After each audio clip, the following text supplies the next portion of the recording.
Sebelum kita mulai, perkenalkan nama saya Devi Aprilina Agustin, NRP 130117089. Nama saya Adrian Mirontanto, NRP 130118028. Nama saya Caroline, NRP 130118074. Materi yang akan kami bawa pada saat ini adalah New Business Model as a Response to Competition from Emerging Economies. Berikut munculnya ancaman terkait dengan bangkitnya ekonomi berkembang. Perkembangan ilmu teknologi yang sangat pesat membawa perubahan dalam perkembangan di dunia, khususnya di bidang ekonomi. Negara berkembang dapat mewujudkan pertumbuhan ekonomi yang tinggi dengan mengejar ketertinggalan teknologi dengan negara-negara maju, sehingga dapat mendirikan perusahaan lokal yang kompetitif yang menggunakan teknik manajemen modern yang digunakan di negara maju. Berikut adalah tabel pertumbuhan ekonomi yang rendah yang terjadi di negara maju, contohnya negara Jepang. Penyebabnya karena tingkat pertumbuhan penduduk yang menurun, tidak ada prospek masa depan untuk ekspansi massa yang besar. Berikut juga ada pertumbuhan ekonomi yang tinggi yang terjadi di negara berkembang, contohnya negara Cina dan India.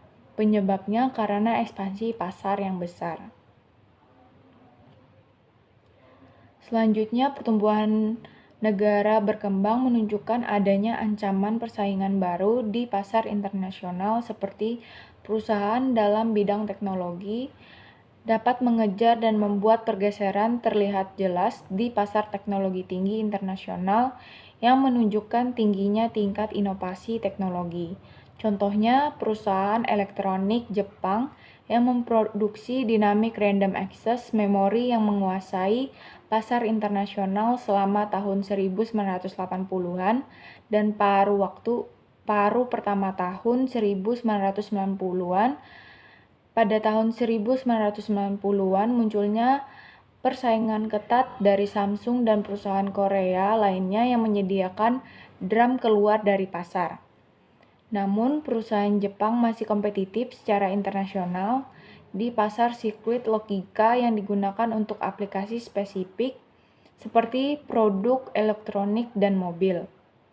Tapi hambatan dari perusahaan Korea dan Cina dalam mengejar teknologi membuat perusahaan Jepang harus membedakan produknya dengan teknologi yang lebih maju untuk menanggapi persaingan dari perusahaan yang lebih kompetitif biaya di negara berkembang. Selanjutnya, tantangan dalam menghadapi persaingan model bisnis baru di negara ekonomi berkembang adalah dari tabel sebelumnya dapat dilihat bahwa secara keseluruhan tahun tren kenaikan ekonomi negara maju belum dapat menopang perekonomian negara maju tahun 2013 untuk tumbuh lebih tinggi dibandingkan dengan pertumbuhan ekonomi tahun 2012. Pertumbuhan ekonomi negara maju tumbuh 1,3%, sehingga menyebabkan penurunan yang dibandingkan dengan pertumbuhan tahun 2012 yang sebesar 1,4%. Berikut tantangan dalam menghadapi persaingan model bisnis baru di negara ekonomi berkembang. Dari sektor perdagangan, teknologi telah menghilang batas ruang dan waktu kegiatan transaksi jual-beli. Dari sektor perekonomian, penerapan teknologi dan automatisasi akan mempengaruhi penyerapan tenaga kerja. Teknologi mempengaruhi efisiensi ekonomi, dan teknologi juga mempengaruhi peningkatan daya saing yang lebih tinggi, sehingga menghasilkan input cost yang semakin rendah dan dapat memproduksi barang dengan cepat, massal, dan kualitas yang semakin baik. Berikutnya, tantangan dalam menghadapi persaingan model bisnis baru di negara ekonomi berkembang. Pertama, negara-negara berkembang dapat mewujudkan pertumbuhan ekonomi yang tinggi dengan mengejar ketinggalan teknologi dengan negara-negara maju. Dengan pertumbuhan negara berkembang menunjukkan adanya ancaman persaingan baru di pasar internasional. Maka dari itu, tantangan dalam menghadapi persaingan model bisnis baru di negara-negara ekonomi berkembang yaitu harus selalu melakukan inovasi terutama di bidang teknologi. Selanjutnya yaitu contoh inovasi pada bidang teknologi. Pada industri jasa maupun manufaktur, Jepang merupakan negara pertama yang menerapkan inovasi teknologi dengan cara otomatisasi, di mana otomatisasi ini adalah penggantian tenaga manusia dengan robot yang secara otomatis melakukan dan mengatur pekerjaan sehingga tidak memerlukan banyak pengawasan manusia. Penerapan teknologi robot merupakan bagian dari upaya Jepang untuk menciptakan ekonomi baru dengan sepenuhnya melibatkan inovasi teknologi di bidang infrastruktur, keuangan, dan logistik. Adanya otomatisasi diharapkan akan meningkatkan produktivitas yang berujung pada peningkatan profit. Sehingga dengan adanya inovasi di bidang teknologi diharapkan akan membuka pasar baru dan mendorong pertumbuhan ekonomi. Selanjutnya yaitu strategi bisnis untuk meningkatkan daya saing dalam model bisnis baru di ekonomi berkembang. Strategi yang biasanya digunakan negara-negara berkembang dan maju yaitu pertama produk sentris, yang kedua nilai pelanggan. Produk sentris merupakan model bisnis yang telah menekankan pada kualitas produk. Model produk sentris memberikan semua fokus pada sebuah produk dan mencoba untuk menjual produk sebanyak-banyaknya kepada pelanggan. Sedangkan nilai pelanggan merupakan model bisnis yang representasinya nilainya berdasarkan data dalam istilah moneter dari apa yang dilakukan atau dapat dilakukan perusahaan untuk pelanggannya.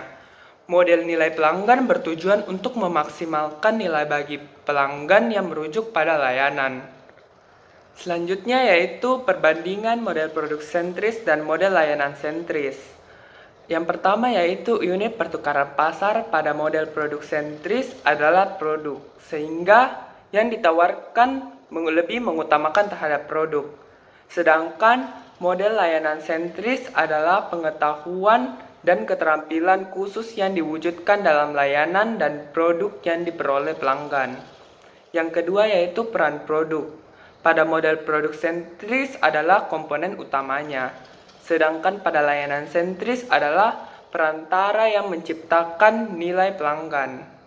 Yang ketiga yaitu peran pelanggan. Pada model produk sentris adalah penerima produk, sedangkan untuk model layanan sentris adalah sebagai kolaborator dalam layanan yang diperoleh dari produk, di mana pelanggan bekerja sama di dalam mendapat layanan yang ditawarkan dengan membeli produk. Yang keempat yaitu penentu nilai. Pada model produk sentris adalah produknya, sedangkan pada layanan sentris adalah pelanggan atau keuntungan yang diperoleh pelanggan. Yang kelima yaitu sumber nilai layanan tambahan. Pada model produk sentris adalah pertukaran produk dan sumber daya manajemen.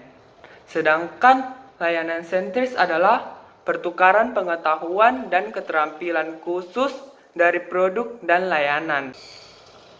Selanjutnya, mayoritas perusahaan di negara berkembang menggunakan model bisnis produk sentris, sedangkan perusahaan di negara maju didominasi dengan model bisnis layanan. Dalam mengevaluasi model bisnis di negara berkembang, perspektif pentingnya yaitu memaksimalkan penciptaan nilai bagi pelanggan dan desain produk serta layanan yang sulit ditiru oleh perusahaan di negara berkembang. Untuk meningkatkan daya saing dalam model bisnis baru atau model bisnis produk sentris di negara berkembang dengan strategi bisnis yaitu diferensiasi produk, di mana diferensiasi produk adalah proses pembedaan suatu produk atau jasa untuk membuatnya lebih menarik terhadap suatu pasar sasaran tertentu. Pada strategi diferensiasi ini, Perusahaan membutuhkan sumber daya manusia untuk mengembangkan taktik produk, harga, promosi, dan distribusinya yang dapat membedakan dengan para pesaingnya. Strategi ini dapat didasarkan pada keandalan, kualitas, dan karakteristik yang menonjol. Selanjutnya yaitu contohnya. Perusahaan elektronik yaitu Panasonic, secara kasat mata dan fungsi, produk AC Panasonic hampir sama dengan AC yang diproduksi oleh Midea. Tetapi ada sesuatu yang berbeda dari produk Panasonic ini, yaitu sebuah prestige berupa teknologi canggih dan kualitas yang ditawarkan. Hal ini dibuktikan dengan AC dari produk Panasonic memiliki teknologi inverter, sedangkan produk AC dari Midea tidak memiliki teknologi tersebut. Di samping itu, keuntungan yang diperoleh perusahaan yang telah sukses mengembangkan strategi diferensiasi, yaitu perusahaan tersebut dapat melindungi perusahaannya dari kompetisi harga merek yang lebih murah. Selanjutnya yaitu memperlambat laju pengejaran teknologi oleh negara berkembang. Perusahaan teknologi di negara-negara berkembang berusaha mengejar ketertinggalannya dari perusahaan teknologi di negara-negara maju. Hal ini terlihat jelas di pasar teknologi tinggi internasional yang menunjukkan tingginya tingkat inovasi teknologi oleh negara berkembang. Berikut beberapa cara memperlambat laju pengejaran teknologi oleh negara berkembang, yaitu 1. Mengamankan paten dan hak kekayaan intelektual. Yang kedua yaitu mencegah kebocoran rahasia dagang. Yang ketiga adalah rekayasa balik melalui struktur produk yang kompleks. Dalam industri elektronik, perusahaan harus memanfaatkan hak kekayaan intelektual untuk mempertahankan keunggulan teknologi. Selain itu, perusahaan negara maju juga harus membuat struktur produk yang kompleks. Sebab secara khusus produk terkait peralatan seperti elektronik konsumen, komputer, otomotif, dan peralatan industri dapat dianalisis secara internal dengan membongkar rangka barang tersebut, sehingga membuatnya menjadi sasaran empuk untuk ditiru melalui rekayasa balik.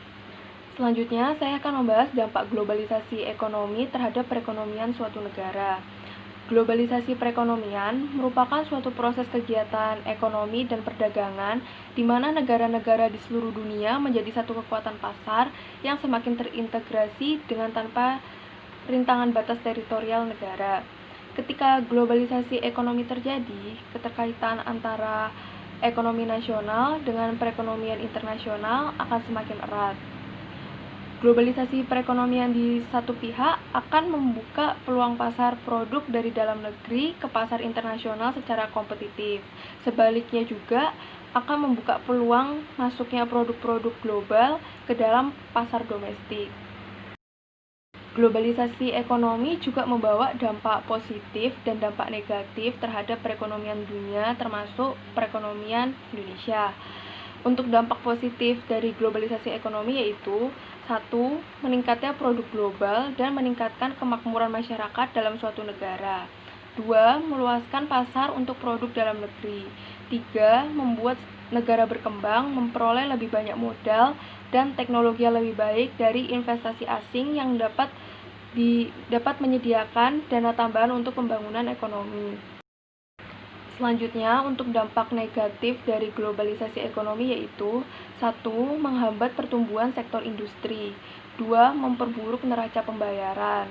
3. Membuat sektor keuangan semakin tidak stabil. Dan terakhir, memperburuk konsep pertumbuhan ekonomi jangka panjang. Kesimpulannya, dalam menghadapi tantangan dan pesaing model bisnis baru di negara ekonomi berkembang, harus melakukan inovasi dalam bidang teknologi, di mana inovasi teknologi dapat memberikan keuntungan yang efisiensi dan produktivitas dalam jangka panjang, sehingga dengan adanya inovasi dalam teknologi akan membuka pasar baru yang dapat mendorong pertumbuhan ekonomi suatu negara. Serta dengan menerapkan strategi bisnis tersebut dapat meningkatkan daya saing dalam model bisnis baru di negara berkembang. Salah satu strategi yang diterapkan yaitu diferensiasi produk yang dibedakan berdasarkan keandalan, kualitas, dan karakteristik yang menonjol. Selain itu, keuntungan yang diperoleh perusahaan dalam menerapkan strategi diferensiasi produk, perusahaan tersebut dapat melindungi perusahaannya dari kompetisi harga merek yang lebih murah.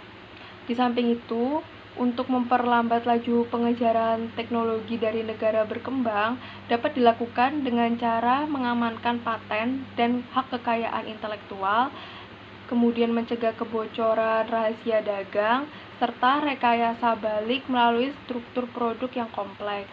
Oleh karena itu, setiap pelaku usaha di setiap kategori bisnis dituntut untuk memiliki kepekaan terhadap perubahan yang terjadi termasuk globalisasi.